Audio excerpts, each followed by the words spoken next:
everyone, welcome to back my channel. I hope everyone is having a wonderful day. Before starting the video, please go ahead and hit the subscribe button. Summer sits awkwardly with her mother at Crimson Lights. While Phyllis rails about how disgusting Michael's change of defense for Sharon is, her daughter assures her that it is no more than a sign of desperation.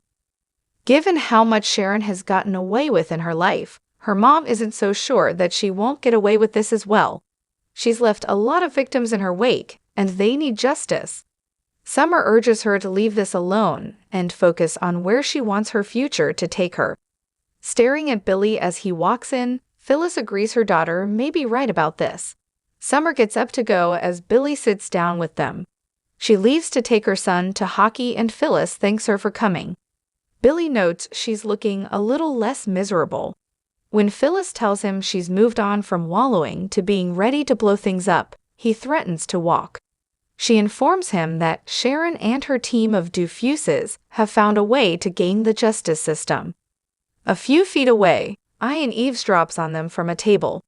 Phyllis explains that she called Billy there because she needs to put her son first. She's thought about it and can't work with him on his plan to go after Victor when she needs to focus on Daniel. The abbot admires how protective she is of her children, but what can she do? Phyllis is determined to do something and complains that Michael and Nick are totally deluded, and Sharon has dated most of the cops at the GCPD.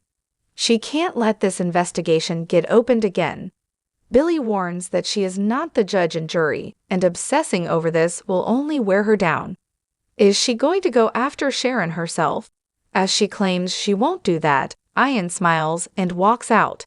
Phyllis wonders why justice is only considered such when it goes through the courts.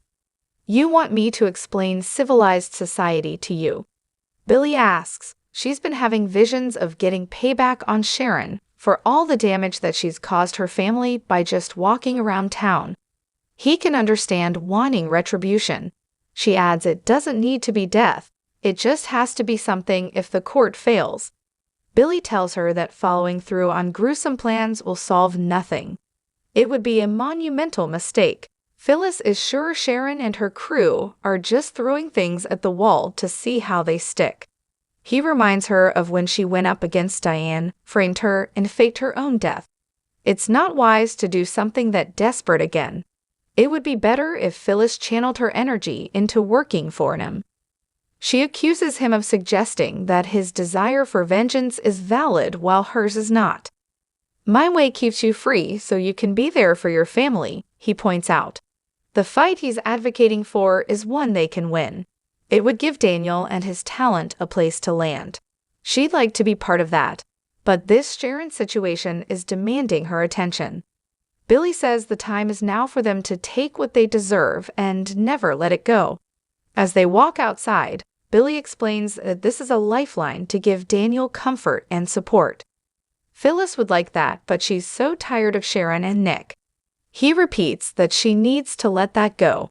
It's pointless, and they need to concentrate on something they can do. Daniel wanders into Crimson Lights and runs into Nick. The Newman has been thinking of him and asks how Christmas was with Lucy. Daniel explains that he and Lucy tried to do right by Heather, but she felt like if she enjoyed the holidays, she would be betraying her mom. Lucy forced a smile and only cried a little. Nick is sure it is hard to come back to reality after a day like that. Daniel is having some trouble with reality, since he's been hearing that Sharon claims there was a third person in the apartment and that they are the real killer. After they get a table, Nick explains that there were gaps in Sharon's memory, so she underwent hypnosis. That's how they found out there was a gloved hand and Heather collapsed across the room. This new evidence isn't impressing Daniel. He wonders if this is all just a convenient hallucination. Nick knows it may look that way, but she didn't do it. The question is, who did it? They can only hope the police will investigate. The security footage from the building couldn't be salvaged, but that doesn't mean that something else from the neighborhood couldn't show up. It will take detective work to get to the bottom of this. All of this sounds ridiculous to Daniel, and he wants to hear it from Sharon's mouth for himself.